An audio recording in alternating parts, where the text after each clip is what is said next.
Hi guys, welcome back to our channel Krishna's world. ఈరోజు మన video వచ్చేసి రథసప్తమి 2025 ఫిబ్రవరి 4వ తారీఖు మంగళవారం అనేది రథసప్తమి వచ్చిందండి. ఆ రోజే ఎందుకు రథసప్తమి అని అంటారు అని అంటే మాఘమాసము శుక్లపక్షంలో వచ్చే సప్తమి తిథిని రథసప్తమి అని అంటారు. మరొక పేరు ఏంటంటే రథసప్తమికి సూర్య జయంతి, అలాగే మాఘ సప్తమి అని కూడా పిలుస్తారండి.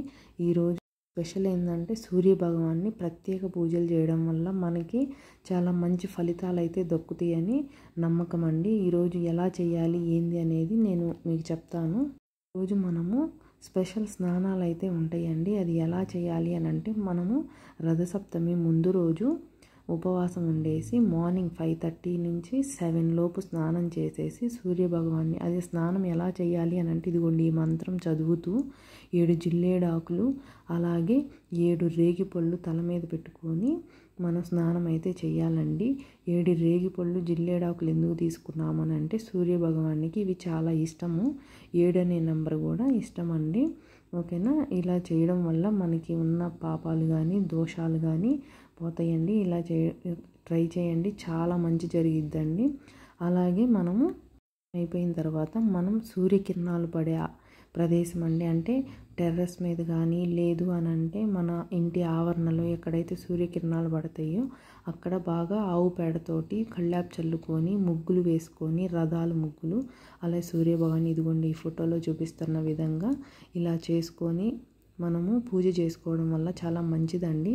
ఆ రోజు మనము జిల్లేడు ఆకులకి బాగా పూజించి అలాగే చిక్కుడు గింజలు, చిక్కుడు ఆకులు, చిక్కుడు పువ్వులు, చిక్కుడు కాయలతోటి మనం ఇదిగోండి ఈ విధంగా చూపిస్తున్న విధంగా రథం చేసి దేవుని ముందు పెట్టేసి మనం పూజ చేయడం వల్ల చాలా మంచి ఫలితం అయితే దక్కుతుందండి. అదేవిధంగా మనం ఆ రోజు స్పెషల్గా ఆవు నేతితోటి ఇదిగోండి ఈ విధంగా దీపం పెట్టాలి. ఆ దీపాల కింద గోధుమలు అనేది పెట్టాలండి. గోధుమలు పెట్టడం వల్ల చాలా మంచి జరిగిద్దండి. ఈ విధంగా మనం పూజ చేసుకున్న తర్వాత మనం సూర్యాష్టకం అనేది చదవాలండి. చదవడం కానీ లేదు విననా కానీ చాలా మంచి ఫలితం అయితే దగ్గుతుందండి. ఆ రోజు కంపల్సరీ సూర్యాష్టకం అనేది మనం చదవాలండి, లేదు వినాలండి. చదవలేకపోయినా విన్నా చాలా మంచిదండి. ఓకేనా, ఆ తర్వాత మనం ఆ రోజు కొన్ని ప్రత్యేకమైన పనులు ఉంటాయి. ఆ పనులు ఏంది అని అంటే మనము ఎవరైనా పేదవాళ్ళు ఉంటే వాళ్ళకి చెప్పులు కానీ గొడుగు కానీ దానం చేయడం వల్ల మన జీవితంలో ఉన్న కష్టాలన్నీ తొలగిపోయి మనకి సూర్య భగవానుడి అనుగ్రహం దొరికిద్దని చాలామంది నమ్ముతారండి. ఈ విధంగా ట్రై చేయండి. అలాగే మనము నదిలో కూడా ఎవరైనా సరే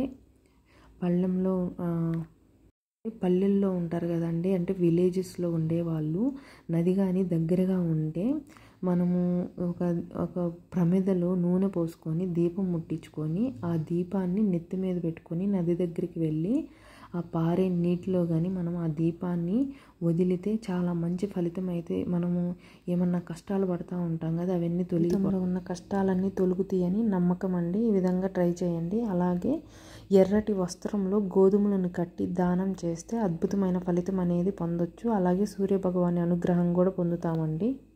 ఈ సూర్యభగవాని జన్మదినం రోజు ఈ విధంగా మనం చేయడం వల్ల మనకి చాలా మంచి ఫలితాలు అయితే వస్తాయండి. ఈ విధంగా ట్రై చేయండి, మేము చేస్తాము. ఓకేనా, ఇలా ట్రై చేసి ఎలా జరిగిందనేది చెప్పండి. ఈ పూజ అనేది ఎలా ఉందనేది కూడా మాకు కామెంట్ చేయండి. ఈ వీడియో కనుక నచ్చితే లైక్ చేయండి, షేర్ చేయండి, కామెంట్ చేయండి. Thank you for watching Krishna's world.